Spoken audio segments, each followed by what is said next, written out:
Good morning, everyone. Good morning. We're going to be starting soon, so if everybody can begin to take their seats. Thank you.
Good morning, everyone. Good morning. Come on. We could do better than that. Good morning. Good morning. My name is Angela Roussan, Chief of Communications with the Department of Public Works and Transportation. In the event that you that's a good day. And actually, I'll say this, it's actually better than a good day. It's a great day. It's a warm day, but it's a great day, and there's great news to share on today. I am not going to hold things up. We are going to jump right in. We're going to get started. We have several speakers on today and a lot of great news. So it's my pleasure to welcome to the podium Department of Public Works and Transportation Director Michael Johnson. And while Director Johnson has only been with the department for a few short years, his leadership has already made a significant impact. His dedication and innovative approach have set new standards for excellence. And with today's announcement, one thing is clear. The future of public works and transportation, and particularly the future of transit in Prince George's County, looks exceptionally bright. So we're going to have Director Johnson. Good morning. Thank you, Angela. And as Angela mentioned, it is a great day in Prince George's County, a warm one. But I want to begin by thanking County Executive Angela Alsobrooks. And while she's unable to join us today, our County Executive is a true champion for transit in Prince George's County. From the Blue Line Corridor to New Carrollton, County Executive Alsobrooks understands that advancing transit projects are really critical to the county's future and ensuring accessible, safe, and amenity-rich access to key destinations. She's unwavering in her commitment to not only advancing transit, but also creating an environmentally friendly transit system that enhances access and expands opportunities for more Prince Georgians. Her proudly charged Zero Emissions Transportation Sustainability Initiative is a game changer. And today we move another step closer towards our goal of a zero-emission transit operation, ensuring a cleaner and healthier environment for generations to come. Today, we are Prince George's proud to highlight the county's latest record-breaking federal grant award that advances the Department of Public Works and Transportation's Prince George's County Transit Transformation Initiative. This initiative encompasses four dynamic efforts with one clear goal, that of enhancing bus service while connecting people to life's opportunities, and particularly for those who need transit the most. Under the initiative's zero-emission bus effort, we will transition nearly 70% of our fleet to zero emissions by 2035 and 100% by 2040. So that's an amazing goal, and we're well on our way to achieving that. We are committed to transforming transit in Prince George's County, and today's announcement is a significant step in the right direction. So please indulge me as I recognize some of our federal, state, and local partners who are with us this morning. I want to thank Director Terry Garcia Cruz from Region 3 FTA. Please give her Maryland Transit Administrator Holly Arnold, and other MDOT staff who are here with her today. Senator Michael Jackson, he's from Prince George's County Senate Delegation Chair, and our Council Chair, Jolene Ivey. I'd also like to recognize all our other esteemed officials, our DCOs, and various directors, and committed future. Thank you for your participation and unwavering support. I'm also Prince George's proud of the hard work from the Department of Public Works and Transportation. Special recognition goes to Deputy Director Olshay O'Malley, who's wisely wore white today, given the heat. Also to Deputy Director Stacey Smalls. Stacey's there, just wait, Stacey, yeah. And the entire DPW&T family whose contributions make the day like this possible. And you see them there in the blue, right? They're providing tremendous support and always do in our transit initiatives. It's now my pleasure to invite Deputy Chief Administrative Officer Floyd Holt to the podium to share good news. TC Holt. Good morning, everyone. I would like to first echo Director Johnson, a little warm out here. I want to greet you on behalf of our County Executive, the Honorable Angela D. Alsobrooks. She could not be with us today. Her schedule precluded her from adjusting this quick turnaround. But if she were here, she might say the future is electric in Prince George's County. So I'm so glad that the U.S. Department of Transportation sees green, lower emission buses, and cars coming around the bend. Electrified transportation is about more than green energy. These clean buses will improve residents' health, reduce the effects of climate change, just getting around Prince George's County. Much greater experience. I want to thank the Federal Transit Administration for this $25.4 million low or no emission grant. This helps us advance the Proud to Charge program. We will use these funds to get more electric buses on the road. We get more charging infrastructure, more Prince Georgians closer to the promise of clean energy. There's an African proverb that some of you may know. It's been around for a long time. It says, it takes a village to raise federal grants for electric vehicles. That's not exactly how it goes. But this effort truly took a village. I want to thank all the hardworking people in our county government, especially again the Department of Public Works and Transportation, Director Johnson, Deputy Director O'Shea, and Associate Director Samaya Hackett, who runs our transit operation. And this is possible because of partners like the Maryland Department of Transportation and officials like CEO and Administrator of Maryland Transit Administration, Holly Arnold, our federal, state, and local representatives. I'm also grateful to the U.S. Department of Federal Transit Administration for making this transformation grant possible, especially Regional Administrator Terry Garcia Freeman. Because of all of their hard work, we've taken a giant step forward for electrification. This funding will support our county's zero-emission bus transit initiative, help us build a new microgrid, a new energy management system. These funds will make a real impact on our residents. This will help us acquire 15 new zero-emission fixed route buses, 5 new electric vans, and new level 4 electric chargers. These are the fastest electric chargers available. Beyond creating a safer, cleaner, quieter way to get around, this project will create new well-paid jobs for our residents, help reduce greenhouse gas emissions, provide more transportation access. This is not the first successful grant that we've received. Since 2019, we received over $67 million in federal state funding for our program. In 2022, we received another record-breaking $25 million for low and no emission grants. This allowed us to acquire 20 zero-emission vehicles, design a solar-powered microgrid, add chargers, retrofit bus garage for maintenance of our vehicles. This new grant of over $25 million in new dollars will expand that work. But what's that really mean? Grants are more than transformational investments in the future of transportation. It's a testament of the vision we have for the future of our community. Clean transit means quieter streets, cleaner air, access to cutting-edge growth for residents and exciting new careers.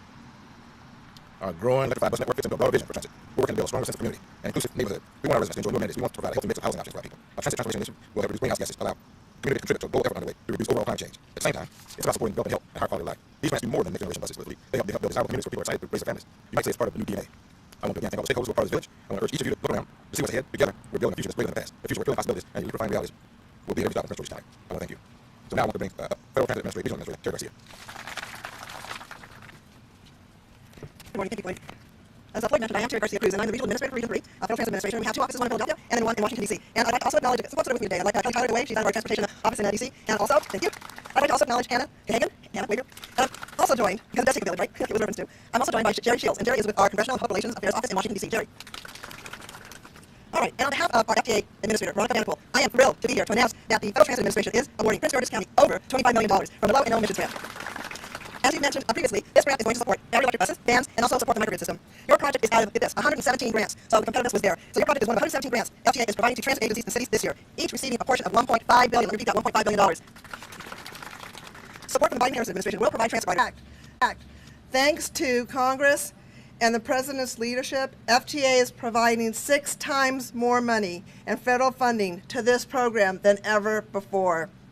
Under these new awards, FTA will fund an additional 920 low and no emission vehicles and modernize 55 facilities across the United States.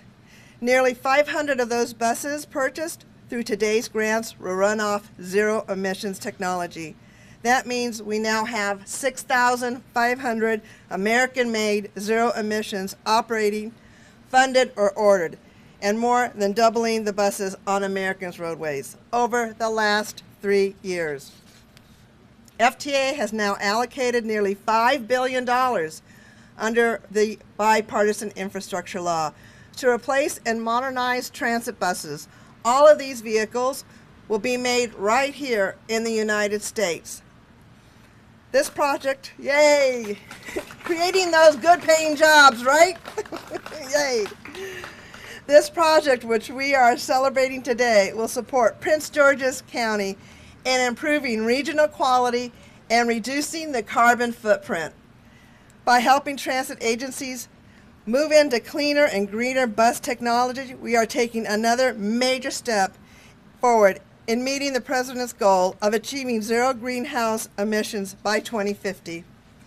Transit agencies receiving no emissions grants will also establish training programs that will allow workforce to make their skills comparable to the high-tech skills that are needed in this high-tech economy today. We are ushering, let me repeat that, we are ushering a new era. Together we are changing the face of transit. And we are sharing this mission with all of you, and we want to thank you for helping us accomplish the mission of improving America's communities through public transportation. Thank you for all your efforts. They are acknowledged right here. And at this point, 2 more things. I'm going to present the check to our wonderful stakeholders here, our critical champions, and then I'm going to pop it over to Jeff Peel who is with our energy office. So if we could just do the check presentation, that would be great.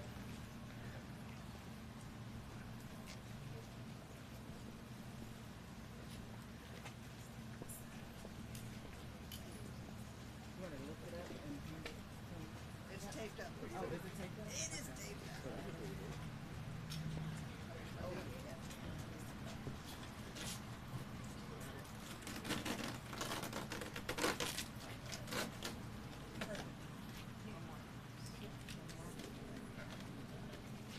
This check is not going anywhere.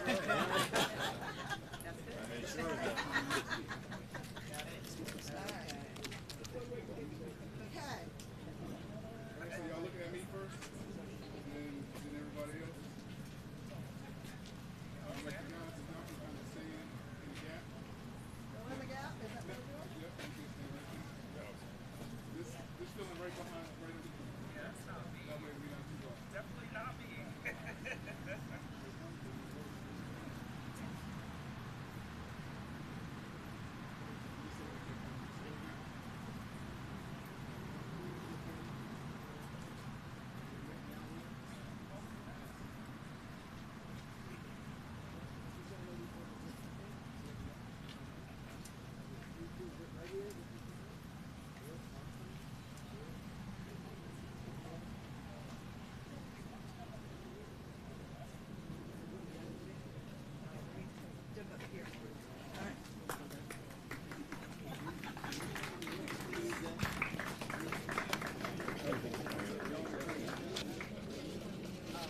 That's the best part of the job.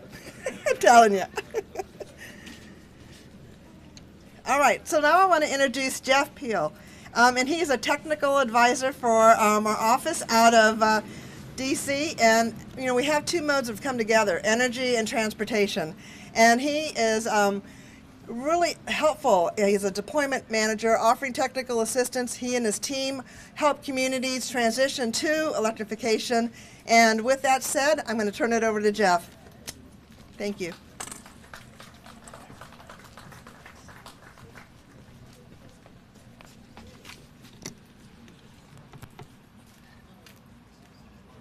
Thank you, Regional Administrator Cruz. Congratulations, Prince George's County. Good morning. My name is Jeff Peel. I'm the Deployment Manager of the Joint Office of Energy and Transportation. The Joint Office is a partnership between the Departments of Energy and the Departments of Transportation. We were formed to create what we refer to as really the front door to the federal government's work on zero emission and electric transportation. We provide the support network for the billions of dollars that are transforming the transportation and energy sectors across the country, thanks in part to the bipartisan infrastructure law. Our goal is to create an electrified transportation system that allows everyone the choice to ride and drive electric. Whether this choice is by car, by bus, and really you should go by bus, or by bike, or moving goods by truck.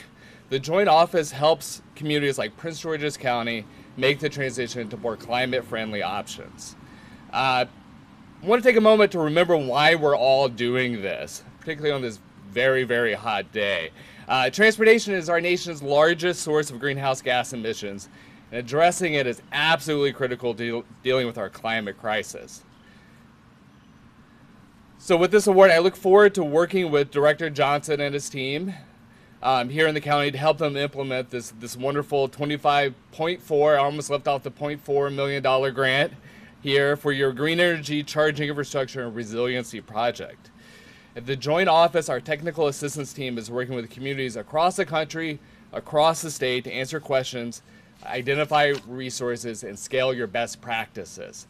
This team is ready to provide the type of analysis the county may need, whether it's route analysis, energy demand analysis, helping with your depot alignment, whatever it may be, whatever that thorny question is for you or for any agency across the state or community across the state.